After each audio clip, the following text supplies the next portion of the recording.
నమస్కారం. Doctor BR Ambedkar సార్వత్రిక విశ్వవిద్యాలయ విద్యార్థులకు స్వాగతం.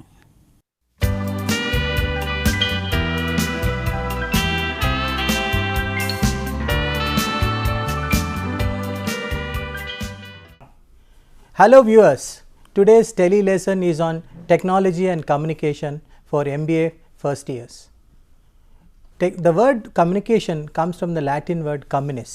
Communis means common or sharing or commonality. Communication in its true sense means common understanding, which means I need to understand you and you need to understand me. And when both of us understand each other, it is perfect communication. Communication is one of the soft skills that is been very much in demand. When we are studying for degrees, we acquire a lot of hard skills. So we acquire skills about how to do a particular thing, or we will get degrees. But one of the soft skill that is highly in demand is communication. And as managers that all of you will be tomorrow, you will be communicating always and all times. With the coming of technology, communication has become 24/7 into 365, which means we are communicating all the time. So our topic for today is technology and communication. Technology has become a part of our life. In fact, they say that earlier they used to say that there are three things that are inevitable: death, advertising and taxes. Nowadays technology has become the fourth. So technology has become inevitable part of our life. Managers during their functioning in the organization communicate with their subordinates, peers and superiors, which means they are communicating with the people who are placed below them, placed on par with them, and with their superiors.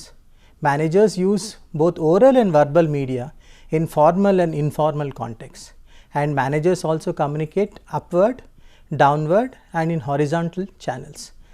The technological tools that are very popular in communication are telephone, email, SMS, that is short messaging service, MMS, video conferencing, web based communication tools, social media and e-commerce. Now let us look at some of the technology based communication tools that are available for us as managers.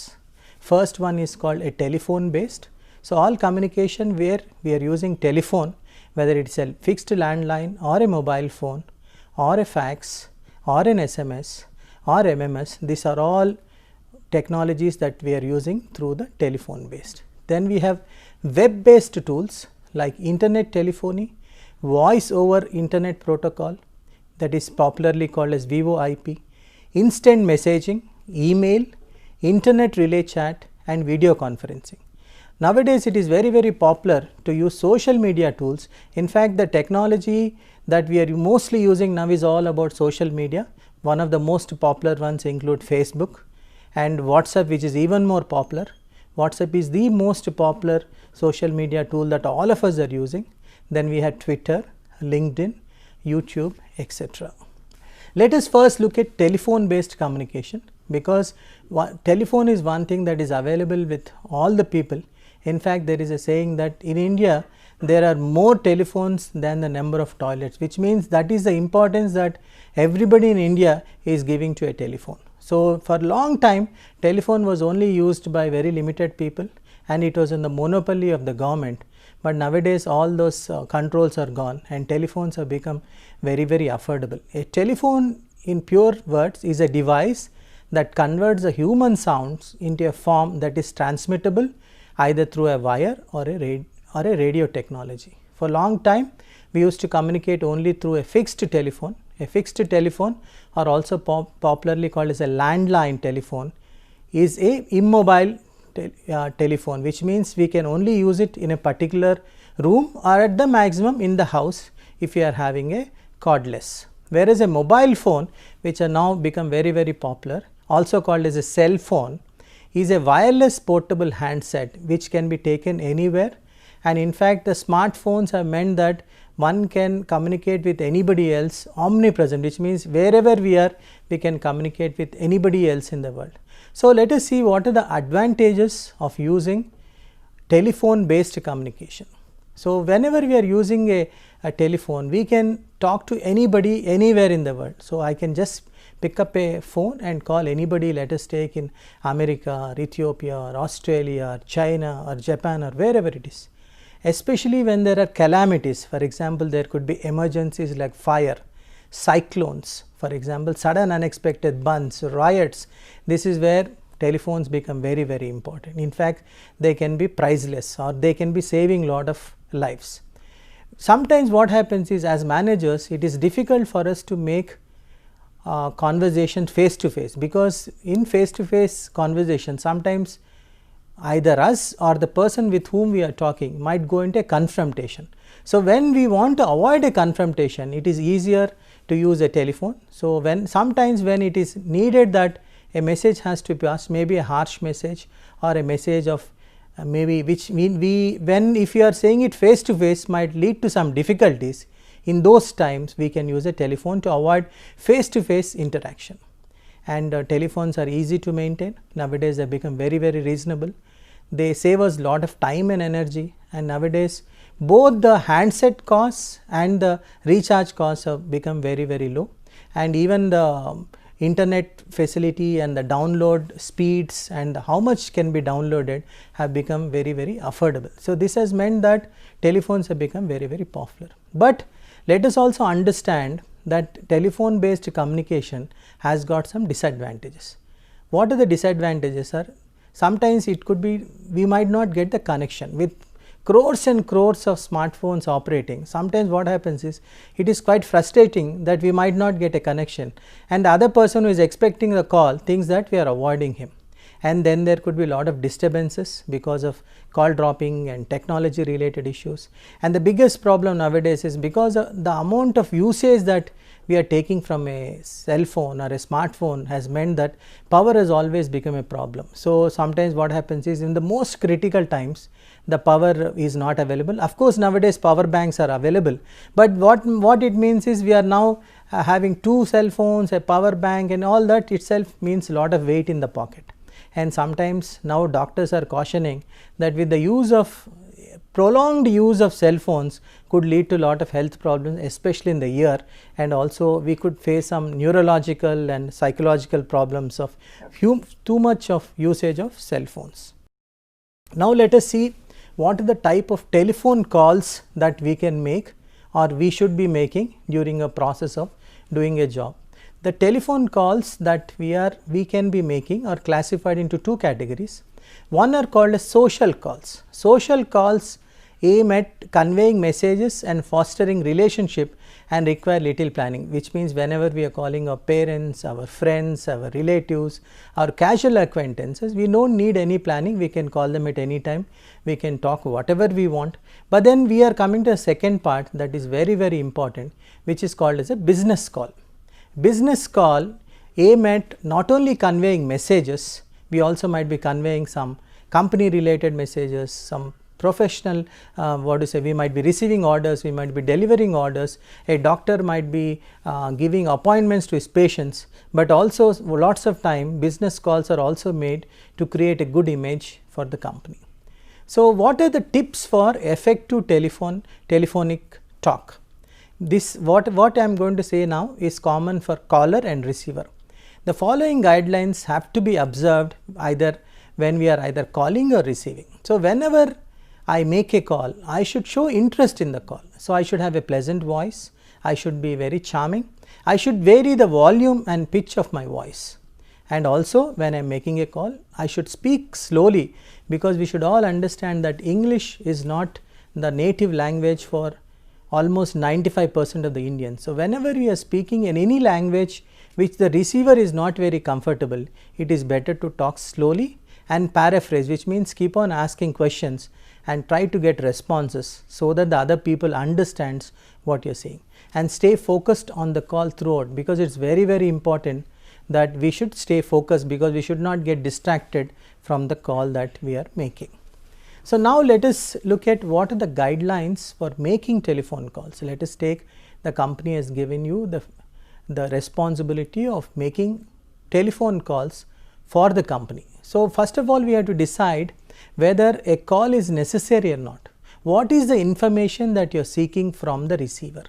Also check the availability of the information that you are seeking. Is it available on the internet, or is it that only the receiver can give you that information? Is there any alternative methods of getting the data?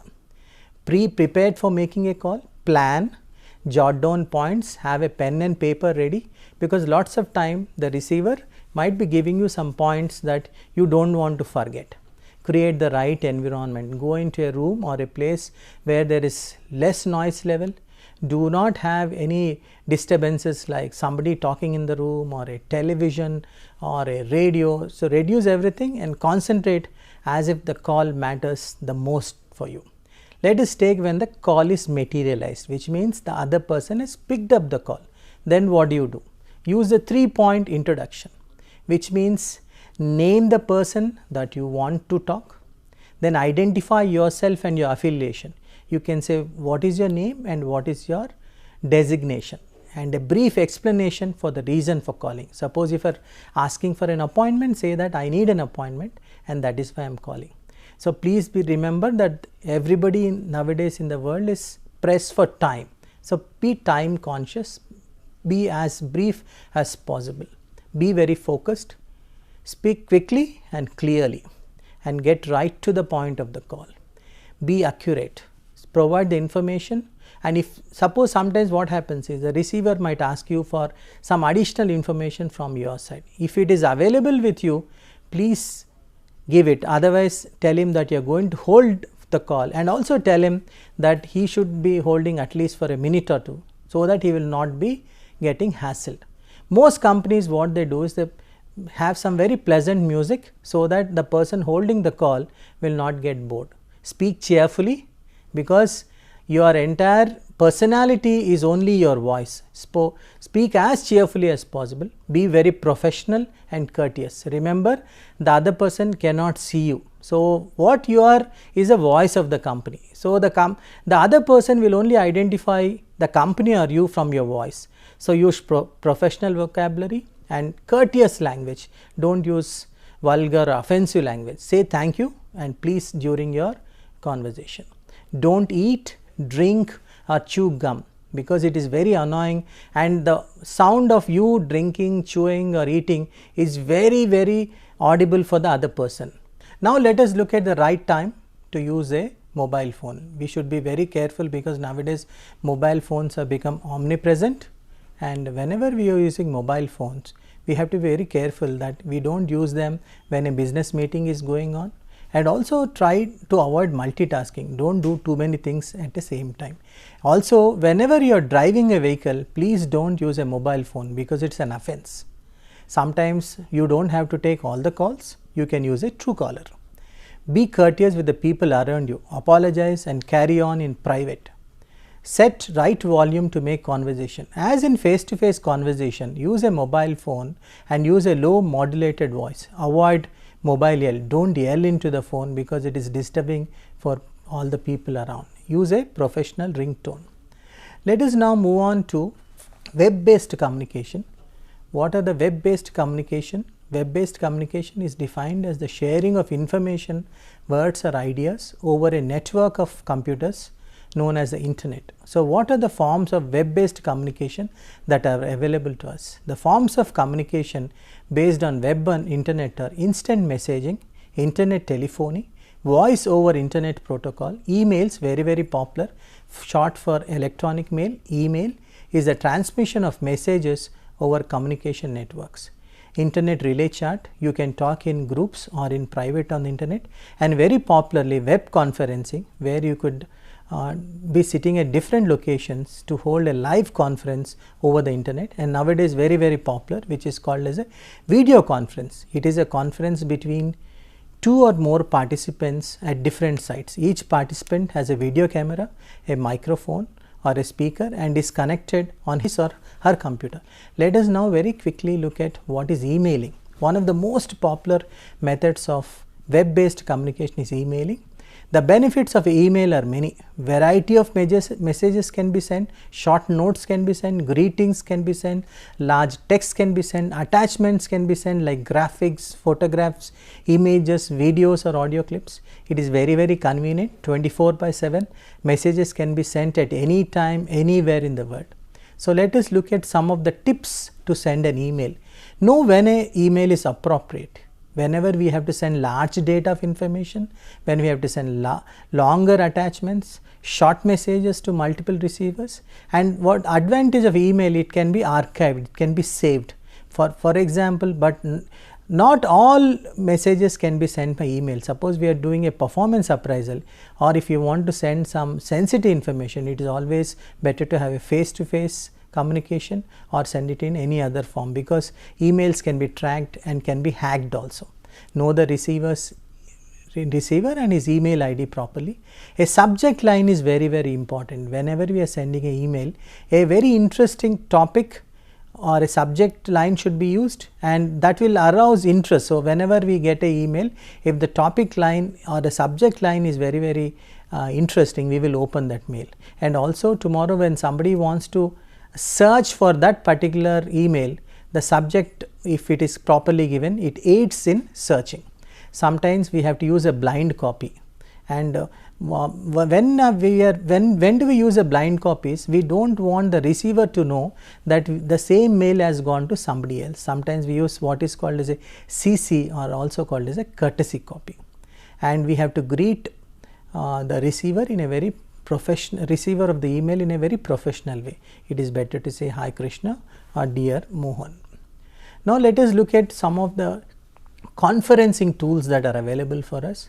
A teleconference, also called as an audio conference, a conference calling or a phone conferencing, is for people who are geographically dispersed but are connected via telephone. Teleconferencing is appropriate for companies which engage in sales presentations, training and e-learning programs, marketing seminars, new product launches, departmental meetings, company announcements, emergency and crisis management. What are the advantages of having a teleconference? They reduce travel costs and time associated with traditional meetings. They also result in quicker decision making. Consequently, it results in higher productivity. But what are the disadvantages of using a teleconference? Audio conferences do not permit use of visual clues. So we don't know actually what is happening on the other side, in the sense that whenever there is a telephonic conference happening, we cannot take any advantage of the visual clues that might happen in a video conference. It is also difficult to discuss complex information and make important decisions. But for having a quick decision or a quick meeting of lot of people, teleconferencing helps a lot. Let us now look at video conferencing. Video conferencing has become the way of talking to a lot of people throughout the world. And in fact, if you see the recently concluded Telangana Assembly telecast also, all the TV channels throughout India have used video conferencing very elaborately. Video conferencing allows participants to see and hear each other. 20 people or even 200 people can participate. It can be used for large high exposure activities, just like I mentioned, election telecast, such as it can also be used for quarterly executive staff presentation, company wide addresses, new product launches and crisis management. So what are the tips for an effective video conferencing? Practice using the technology. So technology you should be very comfortable with. Arrange for tech support, because whenever we are having a video conferencing, the technology should be working and tech support should always be there. Organize a room so that everybody is visible. Dress as you would for a face-to-face meeting. So let us not be relaxed that it is only a video conferencing and the other people are not able to see us. It is very important that we dress as if we are dressing for a meeting. Make introductions of each other. Make eye contact with the camera and keep smiling. Use simple sentences. Speak slowly and audibly. Minimize distracting noises and movements. Sometimes what happens is there could be a lag. So please wait for the lag. Sometimes there could be lag in the sound. Sometimes there could be lag in the video. You should be very patient and see that you don't create inconvenience for somebody else. So what are the advantages of video conferencing? There is no time constraint. Just imagine if people from all over the world have to come to Hyderabad, it will cost maybe in lakhs of rupees. By video conferencing, we can have the same meeting maybe at 1/10 of the cost or even 1/50th of the cost. So it saves a lot of travel time and also cost of travel itself. easy communication and exchange of information. Whiteboards can be used, text exchanges can be used, file sharing can be done, media sharing can be done, screen sharing can be done, remote control is possible. So nowadays what happens with the coming of technology, we can even have a virtual video conferencing where it looks as if people are sitting across each other. So it is also called as a hologram technology, which was used in the last election, where it looks as if the speaker who is speaking from thousands of kilometers away, it looks as if he is present right in front of us. So another advantage is face to face interaction between people, which is not possible in a teleconference. It increases productivity, and also what happens is a lot of times the corporate executives get stressed out in travel. So this, they don't have to get stressed out, they can communicate with each other from the comfort of their offices. What are the disadvantages of video conferencing? There is a lack of personal interaction, there could be technical problems, the cost of setting up might be very high for a small company, and there could also be a loss of privacy because these video conferences are always recorded, and in that sense that some amount of privacy is lost. Now let us look at what are the social media tools that are available for communication in from the technology side. So nowadays we have a lot of social media sites. Some of them are relationship focused, which means they increase the relationship between people. So there are a lot of social media sites like Facebook and Twitters, and then we have YouTube, which are very popular nowadays. Then we have a lot of blogs. So blogs are blogs is a sort of a technical platform where people from one particular field can come and talk to each other. For example, I write a blog called Dr. Anil marketingmusings.com. This is my blog. So wherever people want to know information about marketing, they all come to my blog. Then we have knowledge focused social media sites. One of the most popular is called Q&A sites, where we have a specific doubt and we can go to that particular website and ask for those particular doubts. So these are also become very popular. And then what are the uses of social media for businesses? Some of you might be thinking that social media is only for entertainment. Not necessarily. For example, using social media, a lot of marketing activities can be done. So not only that, we can also be building online branding.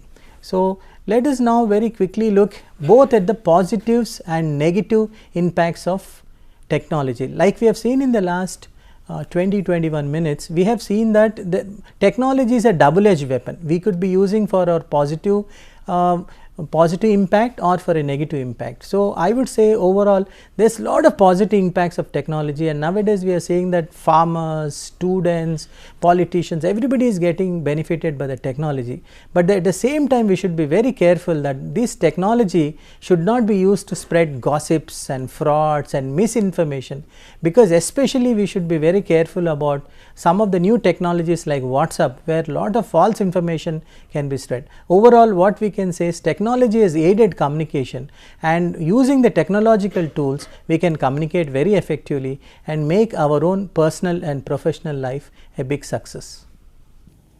మా కార్యక్రమాలపై మీ సూచనలు సలహాలు తెలియచేయండి.